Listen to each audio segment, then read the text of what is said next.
ফিরলাম বিরতির পর আজ সারাদিন ধরেই মুখ্যমন্ত্রী মানিক সাহা কিন্তু ঘুরে বেরিয়েছেন রাজ্যের বিভিন্ন জায়গায়। আপনাদের জানিয়ে রাখবো যে বি.আর. আম্বেদকর স্কুল বটতলা অঞ্চলে বি.আর. আম্বেদকর স্কুলে শরণার্থীদের খোঁজ খবর নিতে যান তিনি এবং তারা কেমন আছেন পুরো বিষয়টি খতিয়ে দেখেন। কি জানিয়েছেন তিনি সেখানে গিয়ে শুনুন। আগরতলা তো আছেই, মেয়র সাহেব দিল্লি কলকাতায় ছিল, ওনাকে আমি বললাম যে চলে আসতে। উনি আসাতে আগরতলা শহরের আমাদের যারা কার্যকর্তারা আছে বা যারা কাউন্সিলররা আছো তারাও অনেকটা শক্তি পাবে। তো সব জায়গায় আমি যাচ্ছি।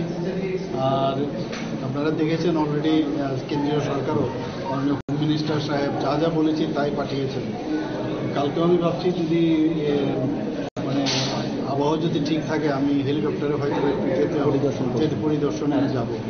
তো সব দিকে আপনারা সবাই জানেন যে আমাদের কী আমরা করছি, কোন জায়গায় কী অসুবিধা। আজকে 4:30টার সময় একটা প্রেস কনফারেন্স হয়েছিল, সেখানে বিস্তারিত আলোচনা হয়েছে।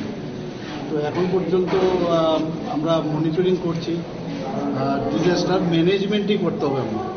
আমি আগাম বলতে পারবো না যে এখানে ডিজাস্টারটা হবে। মানে গোটা দিন গেলে, কালকের দিনটা গেলে আরও হয়তো বা ভালোর দিকেই যাবে আমি আশা করি। স্যার, আপনি শুরু থেকেই গোটা পরিস্থিতির উপর নজর রেখেছিলেন। সুতরাং শুনতেই পেলেন যে মুখ্যমন্ত্রী বিভিন্ন জায়গায় যেরকম পরিদর্শন করছেন এবং সমস্ত জায়গায় আজকে কিন্তু খতিয়ে দেখেছেন। আজকে বি.আর. আম্বেদকর স্কুলে তিনি গিয়েছিলেন বটতলায় এবং সেখানে গিয়ে তিনি যারা ত্রাণ শিবিরে আশ্রয় নিয়েছেন তাদের সঙ্গে কথা বলেন, খোঁজ খবর নেন সমস্ত বিষয় ঠিকঠাক ভাবে চলছে কিনা। নেব আরো একটি ছোট বিরতি, সঙ্গে থাকুন।